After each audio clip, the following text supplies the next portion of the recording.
Tere kõigile, minu nimi on Kairit ja ma tahtsin teiega jagada täna ühte lugu.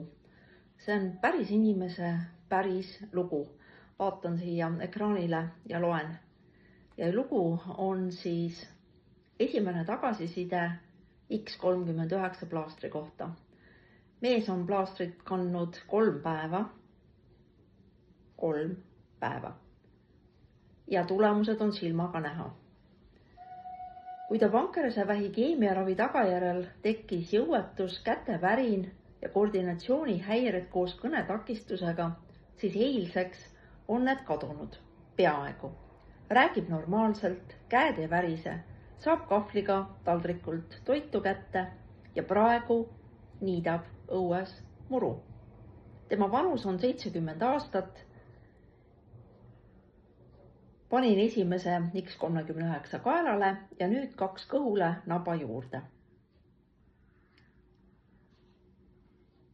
Vot selline lugu. Päris lugu, päris inimese kogemus. X39. See väike valguskleeps. Ja miks ma seda jagan? Jagan sellepärast, et panna sind mõtlema selle üle, et kas sa tead kedagi, kes ei tea, mis asi on X39? Kas sa tead kedagi, kelle elukvaliteeti see väike plaaster saaks muuta paremaks? Kui sa tead, siis jaga seda teadmist selle inimesega. Ja sa võid muuta tema elu. Nii see on. Nii lihtne see on. Üks vastus, üks lahendus. X39.